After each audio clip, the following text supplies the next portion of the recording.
Welcome. My name is Jeff Deist. I am president of the Mises Institute. I'd like to thank you very much for coming today.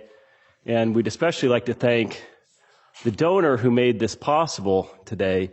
His or her name is anonymous. So we shall leave it at that. And as far as the actual high school students who are here today, I would like to say congratulations. Now, why congratulations, you might ask? Well, congratulations are in order simply because you managed to be here today, either with us or watching online. Just being here today means that you managed to find out about the Mises Institute. It means you managed to find out about this seminar that's taking place today. And it also means that you managed to have an interest in today's topic of inflation, or at least a sort of a broader interest in the topic of economics itself.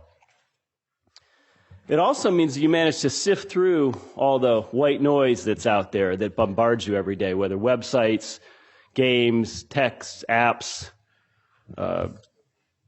Twitter, Instagram, Vine, Pinterest, YouTube, etc. Now, notice I didn't mention Facebook. I'm not going to insult any of you. Your parents are busy on that, right? And I'm going to admit I know what Pinterest is. I don't know what Vine is. But you managed to sift through all these vast amounts of information that are available to you and find the information that led you to attend our seminar today. You also chose to come here today and consume the information that our speakers are going to provide, as opposed to consuming information from millions of other sources out there.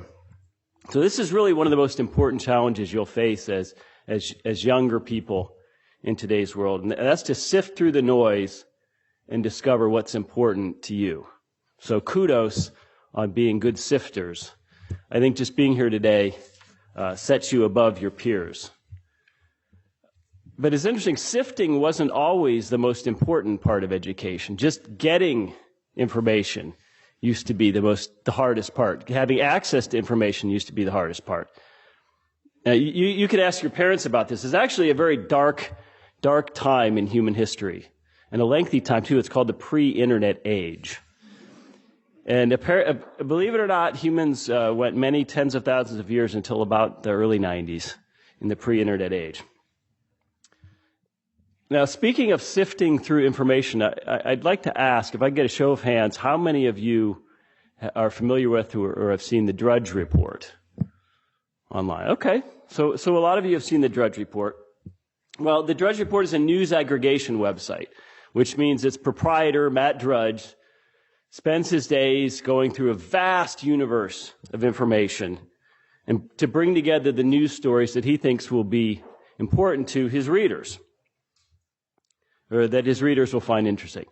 So I thought I'd give you a few interesting facts about Matt Drudge that might interest you or even inspire you since you're in high school.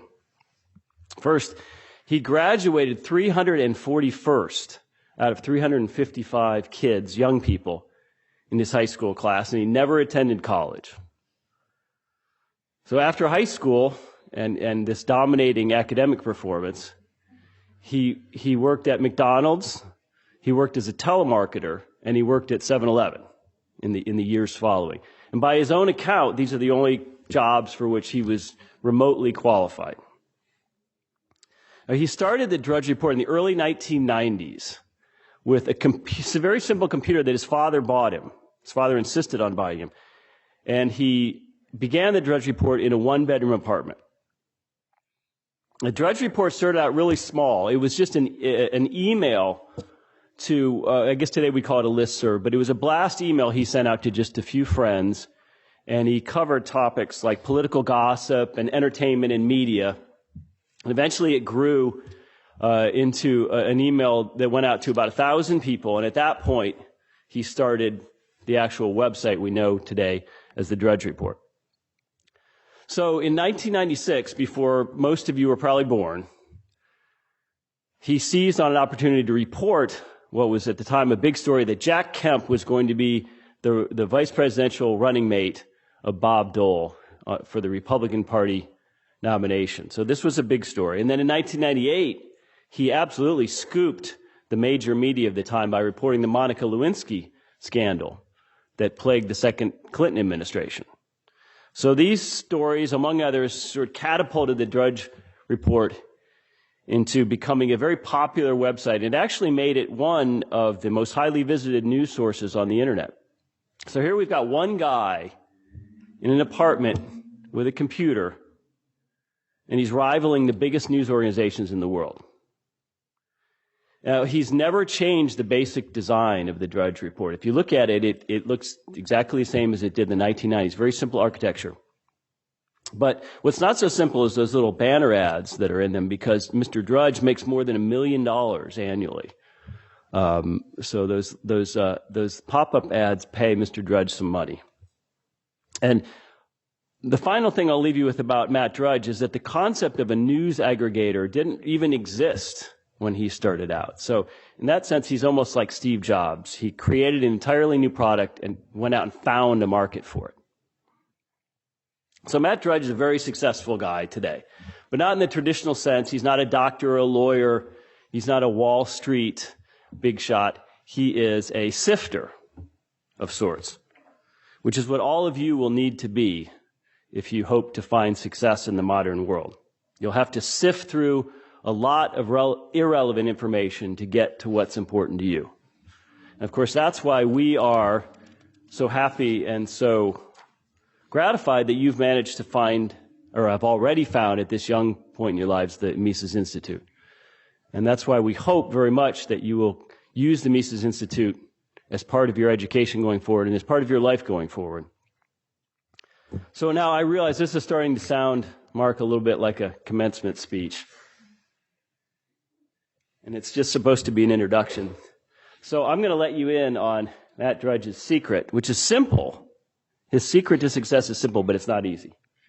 And this is a tweet he issued forth. He tweeted in November of last year. He said, "Secret, I do not multitask. I give what I'm doing full attention with integrity and focus. Reason I've had success in cluttered, manic world." So that, ladies and gentlemen, is a task before all of us, I think, adults and high school students alike today, and good advice for all of us. Easier said than done, but it is the key, apparently, to Mr. Drudge's success. So I know none of you text while you drive, right? For example. Okay, we'll stick with Mr. Drudge here and get away from multitasking and use our brains to their fullest ability by focusing.